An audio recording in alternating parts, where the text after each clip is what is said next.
Assalamualaikum warahmatullahi wabarakatuh. Perkenalkan, nama saya Razawati Rohman. Di sini saya akan menjelaskan tentang development emotion. Yang pertama yaitu exploring emotion. Emosi adalah perasaan atau pengaruh yang terjadi ketika seseorang berada dalam keadaan atau interaksi yang penting bagi mereka. Respon emosional terjadi selama masa bayi dan kanak-kanak sebagai akibat dari perubahan sistem neurobiologis seperti menunjukkan rasa senang, marah, tertekan, dan sebagainya. Pengasuh terlibat penting dalam regulasi neurobiologis bayi. Misalnya dengan menenangkan bayi ketika menangis. Pengasuh membantu bayi mengontrol emosi mereka dan mengurangi tingkat hormon stres. Pada akhir tahun pertama bayi, ekspresi wajah orang tua seperti menangis, tertawa, dan sebagainya itu mempengaruhi apakah bayi bisa mengeksplor lingkungan baru dengan baik.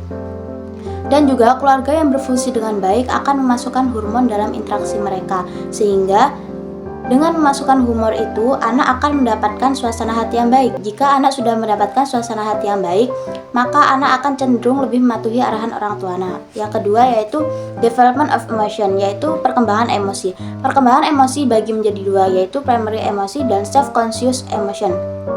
Primary emotion yaitu emosi yang sudah ada pada diri manusia dan hewan. Emosi ini muncul pada awal tahun pertama, 6 bulan pertama perkembangan bayi, seperti emosi ini seperti rasa marah, gembira, tertekan, dan sebagainya. Selanjutnya yaitu self-conscious emotion, yaitu emosi yang membutuhkan kesadaran dan rasa seperti rasa malu, rasa cemburu, rasa empati, dan sebagainya.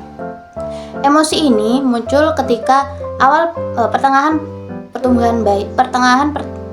tahun pertama pertumbuhan bayi sampai 2 tahun awal pertumbuhan bayi. Sejak awal masa bayi masukkan 2 jari tangannya ke dalam mulut untuk menenangkan diri. Namun pada awalnya bayi bergantung pada pengasuhnya untuk menenangkan diri, seperti mengayun-ayunkan sebelum tidur. Anak kecil seperti halnya orang dewasa mengalami banyak emosi selama sepanjang hari. Untuk mengalami emosi sadar diri seperti kebanggaan, rasa malu, dan bersalah, anak-anak harus dapat menyadari bahwa diri mereka itu berbeda dengan diri orang lain.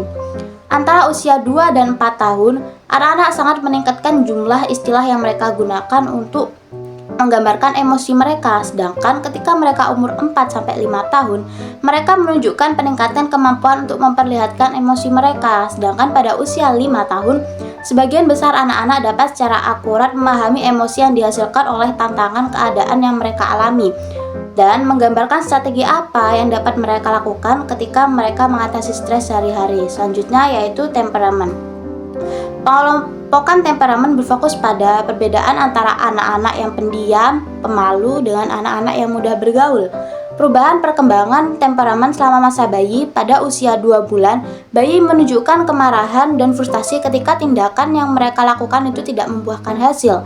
Anak-anak yang memiliki temperamen pada usia 3-5 tahun cenderung dapat menyesuaikan diri dengan baik ketika mereka dewasa. Penelitian menemukan bahwa anak laki-laki dengan temperamen berbeda ketika masa kanak-kanak lebih kecil kemungkinannya untuk melanjutkan pendidikan formal ketika dewasa, sedangkan anak perempuan dengan temperamen berbeda ketika masa kanak-kanak lebih mungkin untuk mengalami konflik pernikahan saat mereka dewasa. Terima kasih.